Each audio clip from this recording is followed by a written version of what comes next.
Hello friends, एक बार फिर से इंग्लिश अड्डा बाय मंदो सर पर स्वागत है। और हम पिछले वाले वीडियो में केस के बारे में जाने थे। पहले वाले अगर आप नहीं देखे हो, चैनल पे फर्स्ट टाइम आए हो तो ज़रूर देख लेना है। ठीक है, बिल्कुल हर एक चीज़ को बेसिक से हम लेकर चल रहे हैं। हर एक टॉपिक का पार्ट वाइज हम बांट कर प्लेलिस्ट बना देंगे। अब बिल्कुल शुरू से देखना, हर चीज़ को, सारा चीज़ समझ में आ जाएगा आपको। ठीक है, कोई भी अगर डाउट हो आप ज़रूर मुझे कमेंट करके बताना। ठीक है, हर चीज़ का यहाँ पे हम लोग सॉल्यूशन ढूंढेंगे। ठीक है, मिलकर मेहनत करेंगे। और जो भी कंपटीशन के बच्चे हैं जो CGL, MDS, CHSL, CPO bank कुछ भी का तैयारी करते हो तो उनके लिए हम स्पेशल प्रैक्टिस बैच भी लाएंगे, तो आप जुड़े रहिएगा। ठीक है, चलिए, तो केस हमने पीछे ज़रूर पढ़ा था। आज का हमारा उसी में सेकेंड पार्ट है केस का, पजेसिव केस। तो यहाँ पे चीज़ को समझना है बड़े ध्यान से। और किसी भी कॉम्पिटिटिव एग्ज़ाम की बात करें तो पजेसिव केस से क्वेश्चंस आते हैं, तो ध्यान से समझना है। और एक बार अगर सही से समझ लिए फिर पढ़ने की ज़रूरत नहीं पड़ेगा, इधर उधर भटकने की ज़रूरत नहीं पड़ेगा। ठीक है, तैयार हो? चलो जी, ठीक है। तो हमने सबसे पहला क्या कहा था कि केस क्या होते हैं, तो ये रिलेशनशिप बताता है। ठीक है, केस हमारे 4 तरह के होते हैं। पहले हमने आपसे बोला था सब्जेक्टिव केस, दूसरा सेकंड हमारा होता है ऑब्जेक्टिव केस, हमने थर्ड को कहा था वोकेटिव केस, और आज हम जो जा रहे हैं पढ़ने वो हमारा होगा पजेसिव केस। समझ में आया? सब्जेक्टिव क्या होते हैं, ऑब्जेक्टिव क्या होते हैं, ऑब्जेक्ट कितने तरह के होते हैं, हमने सारा चीज़ आपको बता रखा है। आप ज़रूर देख लेना, नहीं देखे हो तो। चलो जी, तो हमारा आज का जो 4 नंबर पे है, ठीक है, हाँ, तो आप बात को समझिएगा। वो होता है मेरे भैया पजेसिव। क्या बोलते हैं? Possessive case. अब कहोगे पजेसिव केस क्या होता है, पहले तो ये जान लो कि ये पजेशन का मतलब क्या होता है। पजेशन का मतलब होता है कि जब हम किसी चीज़ पर अगर हम अधिकार दिखाते हैं, अपनापन, ठीक है, तो उसे हम बोलते हैं पजेशन। क्या बोलते हैं? पजेशन। तो ये भैया याद रखना, ये दिखाने का जो काम करता है वो ऑनरशिप दिखाता है। क्या दिखाएगा? ऑनरशिप, जिसे हम मालिकाना कहते हैं।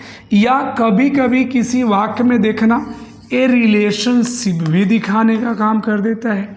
क्या बताता है? रिलेशनशिप। अब कहोगे सर कैसे, तो चलो बात करते हैं विद एग्जाम्पल। थोड़ा सा हम आपको समझाना चाहेंगे कि जैसे अगर बाबू हमने आपसे कहा कि रबीज बुक, ठीक है, एक हमने कह दिया कि रबीज ब्रदर।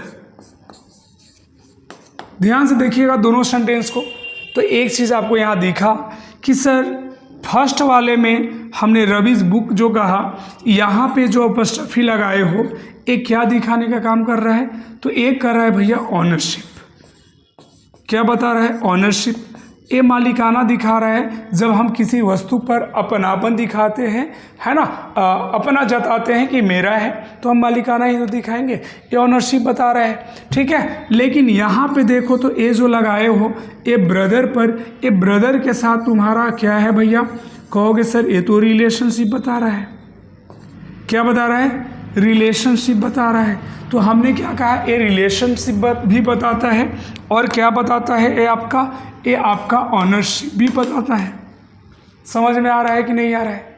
तो यहाँ पे बताया रिलेशनशिप, यहाँ बताया ऑनरशिप। तो कैसे हम यूज़ करते हैं इसका, चलो स्टार्ट करते हैं।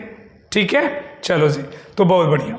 अब ये आपने समझ लिया कि पजेसिव क्या होते हैं, पजेसिव केस क्या बोलते हैं। इसको अगर हम बोले हिंदी में तो अधिकरण कारक के नाम से जाना जाता है। ठीक है, चलो अब आओ, कौन से ऐसे चीज़ हैं जो पजेशन दिखाएंगे। तो सबसे पहला पॉइंट याद रखिएगा, जो हमारा पोजीशन दिखाने का काम करता है वो भैया लिविंग करता है। कौन दिखाएगा पोजीशन? लिविंग दिखाएगा। अब बताओ ये लिविंग हमारे क्या होंगे? कहो सर ये तो कोई नाउन ही होगा। लिविंग कौन होगा? कोई नाउन होगा। जहाँ पे भी अगर पोजीशन की बात किए तो उसके साथ बंधु आपको जोड़ने की ज़रूरत है। थोड़ा बोल दो, अरे बोल दो, क्या हमने जोड़ दिया? आप कहोगे सर इसे हम कहते हैं अपस्ट्रफी। क्या कहते हैं भैया?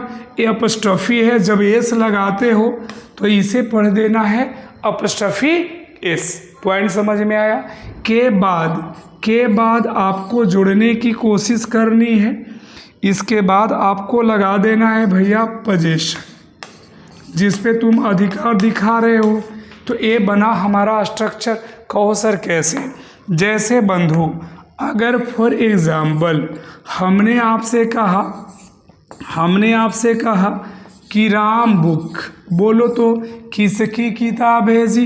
राम की बुक क्या है? नाउन है। जिस पे पोजीशन दिखा रहे हो ये राम भैया नाउन है। नाउन के पहले नाउन नहीं आते। हमने आपको कई बार बताया है कि उसे बनाना होगा एडजेक्टिव, और किसी नाउन को पॉजेसिव एडजेक्टिव बनाने के लिए हमने सिखाया कि इस पे क्या लगा देना है?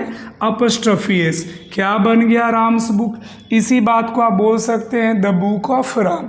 कोई दिक्कत नहीं है।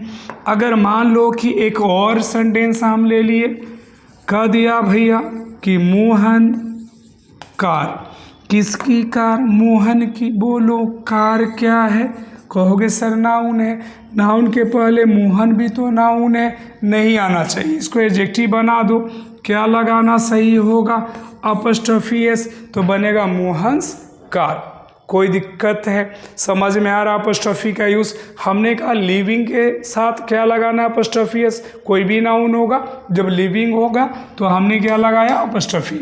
लेकिन भैया एक कहानी और आता है।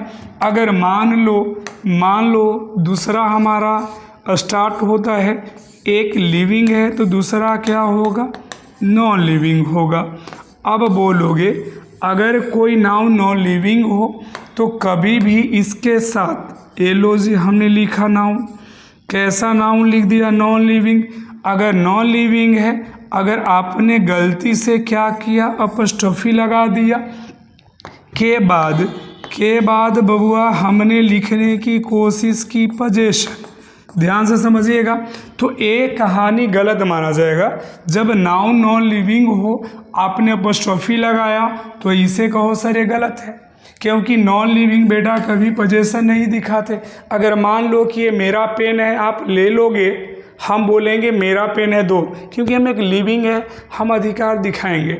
लेकिन अगर मान लो कि इसका कैप अगर हो, अगर कैप तुम ले लो, कभी ये पेन बोलेगा कि मेरा कैप है दो? नहीं बोलेगा। क्यों? क्योंकि नॉन लिविंग बेटा पोजीशन नहीं दिखाते। समझ में आ रहा है? चलो, तो एक गलत हो गया, आप सही करना है। तो सही करने के लिए सबसे पहले पकड़ना किसको? पोजीशन को। तो लो जी हमने लिख दिया पोजीशन। ठीक है। के बाद इस अपस्ट्रॉफी के जगह पे बउआ लगा दिए ऑफ। के बाद बच कौन गया? अरे बच कौन गया? नाउन। क्या बच गया? नाउन। तो ये हमारा बन गया position plus of plus noun. ये स्ट्रक्चर हमारा सही है। कैसे यूज करेंगे? चलो आओ देखो, ध्यान से समझना, बात को समझिएगा ध्यान से।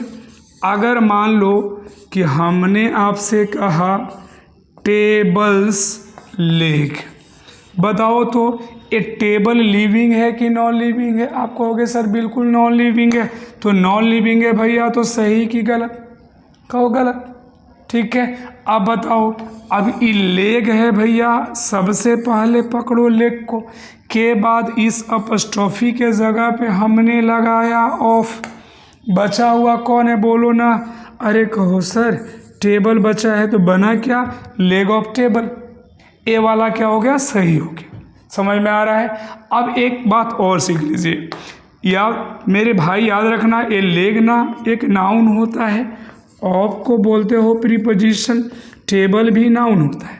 तो जब noun plus preposition plus noun का केस हो ना, तो आर्टिकल में ऐसे हम बात करेंगे कि पहले वाले के साथ हमेशा क्या लगा देना, द लगा देना, तो बनेगा द लेग ऑफ टेबल। कोई दिक्कत है? अगर एक और एग्जाम्पल हमने आपसे बोला, ध्यान देना, कह दिया आपसे फैंस, ध्यान दो, फैंस ब्लेड, किसका ब्लेड है बउआ? फैन का। ये बताओगे फैन लिविंग है कि नॉन लिविंग है? कहो सर नॉन लिविंग है। तो चलो ये जी गलत हुआ। अब सही करना है तो क्या कहोगे? सबसे पहले पकड़ोगे ब्लेड को, तो हमने कह दिया ब्लेड, क्या बोला? ब्लेड। इस अपस्ट्रॉफी के बदले बाबू लगाओगे ऑफ, के बाद बच कौन गया है? फैन, तो क्या बना? Blade of fan. पहले वाले के साथ द लगेगा क्योंकि नाउन है, ऑफ तुम्हारा क्या हुआ? प्रीपोजिशन, फैन भी क्या हुआ? नाउन हुआ। तो ये कहना क्या हो गया? सही। पॉइंट समझ में आया क्या? तो हमने क्या ओवरऑल सीखा कि बउआ कभी भी याद रखना कि जो पोजीशन दिखाते हैं, कौन दिखाते हैं? लिविंग। कौन दिखाते हैं? लिविंग। कभी भी नॉन लिविंग पोजीशन नहीं दिखाते हैं। लेकिन हाँ, कभी कभी कुछ ऐसे खास केसेस आते हैं जहाँ पे नॉन लिविंग के साथ भी पोजीशन दिखाया जाता है, तो अभी नहीं, हम बात करेंगे वो नेक्स्ट वीडियो में, है ना। हम वीडियो को ज़्यादा बड़ा नहीं करते हैं क्योंकि बच्चे ज़्यादा देख नहीं पाते हैं, ठीक है। हम हर एक पार्ट को ना पार्ट वाइज में बांट देंगे, आप ज़रूर शुरू से देख लेना, ठीक है। तो ये था आज का हमारा पॉजेसिव केस। फिर हम मिलते हैं नेक्स्ट वीडियो में, ठीक है। Thank you so much for watching.